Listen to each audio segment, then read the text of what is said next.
mundo bipolar ali, né, que tinha Estados Unidos e União Soviética, e aí a gente sabe o que foi a pressão americana com a segunda frota estacionada lá perto de Natal e pronta para invadir o Brasil. Não há mais possibilidade de invasão militar americana, mas há um exército que pode, de novo, se assanhar se o Trump falar que apoia, ao contrário do que aconteceu em 2022, quando o Biden estava na presidência dos Estados Unidos.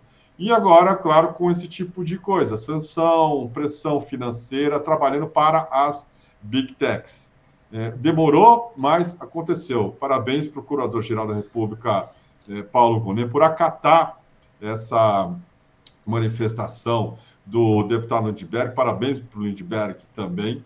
E para nós aqui que vimos falando disso, essa comunidade está insistindo, né, em botar ali, acho que, um freio no Eduardo Bolsonaro, pelo menos no sentido de que esse cara não pode ficar lá nos Estados Unidos cometendo esse tipo de absurdo, que é abertamente conspirar contra o governo do Brasil.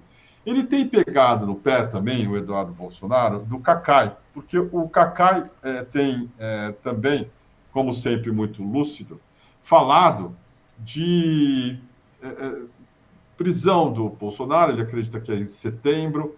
Ele tem deixado claro também o que é que o Eduardo está fazendo. Incomodou muito o Eduardo Bolsonaro, e o Cacai é um cara com influência, muito ouvido. O Cacai, que é nosso colaborador frequente aqui, e é um sujeito que está combatendo o bom combate, está chamando atenção para essas aberrações todas que estão ocorrendo. E o Eduardo resolveu ir para cima dele, tá? Porque visivelmente preocupado com a repercussão dos atos dele aqui no Brasil. Ele acha que, né, insistindo lá com os amigos dele, o Trump, o Rubio e outros canalhas da extrema-direita americana, vão poder, sei lá, livrar o pai dele da cadeia, e ele mesmo da cadeia. Não é o que vai acontecer, né?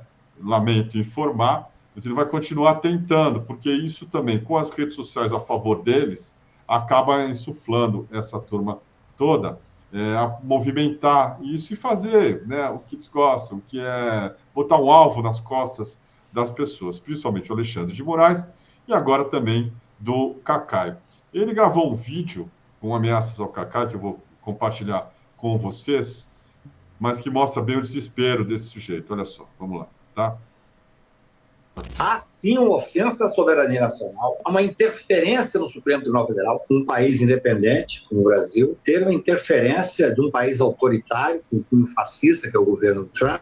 Eu queria saber onde é que estava o Cacai com essa opinião tão nobre, falando em soberania, quando o ministro Barroso, dizendo que quando presidiu o TSE, solicitou interferência dos Estados Unidos no Brasil. Eu queria saber... Barroso não solicitou interferência nenhuma dos Estados Unidos. Barroso comentou que o apoio e o reconhecimento por parte dos Estados Unidos da vitória do presidente Lula em 2022 foi decisiva, sim, para a estabilidade nacional. Não pediu interferência como esse cara está fazendo, não ficou lá nos Estados Unidos como esse cara faz, pedindo para intervir aqui no Brasil. São coisas absolutamente diferentes.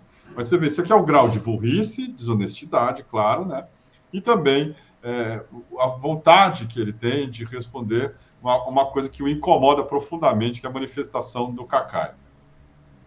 Onde é que estava o Cacai quando Alexandre de Moraes estava expedindo ordens de prisão contra cidadãos americanos com base em tweets que eles deram dentro do território americano? Onde é que estava o Cacai quando Alexandre de Moraes... O Cacai estava no Brasil defendendo os interesses nacionais. Por que o Cacai se incomodaria com golpistas americanos que estavam ali sujeitos a ordens públicas, como ele mesmo, Cacai, insiste, do ministro do Supremo Tribunal Federal, Alexandre de Moraes? Por que o Cacai estaria incomodado com fascistas, com golpistas? É uma loucura isso aqui, mas é o tipo de coisa que eles tentam emplacar. Chutava para fora do Brasil o X, uma empresa norte-americana, sem seguir o devido processo legal ou respeitar o marco civil da internet. Esse cara é advogado do X. Aliás, eu falei com um advogado da empresa que representa o X no Brasil, e ele estava comentando comigo que eles não esperavam que o Moraes fosse pedir a suspensão do X, como ficou alguns dias ali. E acabou acontecendo. né? Mas tomou todo mundo de surpresa, mas acho que a gente se lembra aqui, o sujeito teve que obedecer uma ordem da Suprema Corte brasileira. Ele defende, o Eduardo Bolsonaro, fica cada vez mais explícito, os interesses americanos, das empresas americanas, inclusive. Devo dizer que isso é de graça? Ótimo chamar o Jair Bolsonaro para depor, para explicar esses absurdos que eles falam, as coisas como se fossem as mais naturais, né? Ah, eu estou sustentando meu filho lá. Aí entrou um ex-ministro e pede Pix. O sujeito vive como rico. Nós mostramos aqui, isso teve uma grande repercussão. A bolsa Louis Vuitton Petit Malle, um modelo que custa R$ 42.000, na loja da Louis Vuitton, que a mulher desse sujeito usa. E está pedindo Pix ainda. Vivem como ricos lá no Texas. Não é com dinheiro de deputado só, não. Como é que funciona isso? O pai manda dinheiro via, sei lá, Pix? Tem que entender, tem que investigar, tem que responder. E é isso agora que a PGR está pedindo ao STF, e tenho certeza que o STF também vai acolher o pedido da PGR.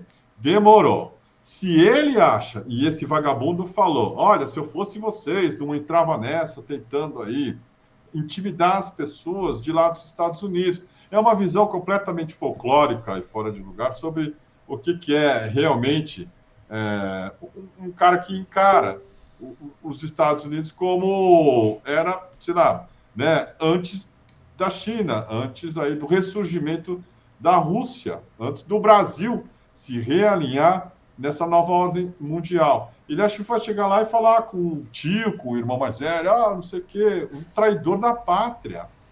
Um cara que está pregando contra o Brasil, contra o judiciário brasileiro, lá em território norte-americano. E ele acha que é normal. E aqui ele continua. Inclusive congelando contas da Starlink, empresa que não estava dentro do conflito com o X.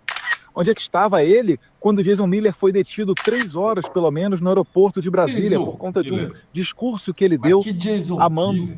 O Moraes mandou as suas policiais federais a detê-lo no aeroporto. Então os abusos são numerosos, muito maiores do que esses. E agora chegou a hora do Alexandre de Moraes, cada vez mais perto, né, de prestar satisfação, prestar conta dos seus abusos, que se no Brasil ele manda, nos Estados Unidos ele não tem qualquer ingerência. Não se trata de soberania nacional. Trata-se de direitos humanos e jurisdição. Não pode Alexandre de Moraes achar que os Estados Unidos é quintal do STF. É inacreditável esse sujeito. Ao mesmo tempo, claro, tem método.